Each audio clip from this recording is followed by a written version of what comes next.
നമസ്കാരം, കൊട്ടാരക്കര മീഡിയയിലേക്ക് സ്വാഗതം. സംസ്ഥാനത്ത് വീണ്ടും റാഗിങ്ങുമായി ബന്ധപ്പെട്ട വാർത്തകൾ റിപ്പോർട്ട് ചെയ്യുകയാണ്. തിരുവനന്തപുരം പാറശാലയിൽ ഇപ്പോൾ നിയമവിദ്യാർത്ഥിയാണ് ക്രൂരമർദ്ദനത്തിന് ഇരയായിരിക്കുന്നത്. പാറശാല CSI ലോ കോളേജിലാണ് സംഭവം. നെടുമങ്ങാട് സ്വദേശിയായ 3ാം വർഷ നിയമവിദ്യാർത്ഥി അഭിറാമിനാണ് സീനിയർ വിദ്യാർത്ഥികളുടെ മർദ്ദനമേറ്റത്. റാഗിങ്ങിനെതിരെ പരാതി നൽകിയതിനാണ് അഭിറാമിനെ സീനിയർ വിദ്യാർത്ഥികൾ മർദ്ദിച്ചത്. മർദ്ദനത്തിൽ ഗുരുതരമായി പരിക്കേറ്റ അഭിറാമിനെ സ്വകാര്യ ആശുപത്രിയിൽ പ്രവേശിപ്പിച്ചിരിക്കുകയാണ്. അഭിറാമിന്റെ തലയ്ക്കുൾപ്പെടെ ഗുരുതരമായി പരിക്കേറ്റിട്ടുണ്ട്. സംഭവത്തിൽ 4 സീനിയർ വിദ്യാർത്ഥികൾക്കെതിരെ പോലീസ് കേസെടുക്കുകയും ചെയ്തു. ബെനോ, വിജിൻ, ശ്രീജിത്ത്, അഖിൽ എന്നിവർക്കെതിരെയാണ് കേസെടുത്തിരിക്കുന്നത്.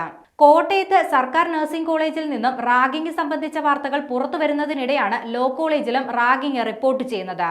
കോട്ടയം ഗാന്ധിനഗർ നഴ്സിംഗ് കോളേജിലായിരുന്നു ക്രൂര റാഗിംഗ് അരങ്ങേറിയത്. 1ാം വർഷ വിദ്യാർത്ഥികളെ 3ാം വർഷ വിദ്യാർത്ഥികൾ അതിക്രൂരമായി റാഗിങ്ങിന് ഇരയാക്കുകയായിരുന്നു. 1ാം വർഷ വിദ്യാർത്ഥികളെ കോമ്പസ് ഉപയോഗിച്ച് കുത്തി പരിക്കേൽപ്പിക്കുകയും മുറിവിൽ സ്പിരിറ്റ് ഒഴിക്കുകയും ചെയ്തു. ഇതിനു പുറമെ സ്വകാര്യ ഭാഗങ്ങളിൽ ഡംബൽ തൂക്കിയിട്ടും വായിലും ശരീരഭാഗങ്ങളിലും ക്രീം തേച്ചും ക്രൂരത തുടർന്നു.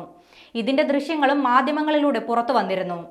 സംഭവത്തിൽ 3ാം വർഷ വിദ്യാർത്ഥികളായ പ്രതികളെ ഗാന്ധിനഗർ പോലീസ് അറസ്റ്റ് ചെയ്തിട്ടുണ്ട്. വിവേക്, രാഹുൽ രാജ്, ജീവ, സാമുവൽ ജോൺ, റിജിൽ എന്നിവരെയാണ് അറസ്റ്റ് ചെയ്തത്. അറസ്റ്റ് ചെയ്ത വിദ്യാർത്ഥികളെ കോളേജിൽ നിന്ന് സസ്പെൻഡ് ചെയ്യുകയും ചെയ്തു.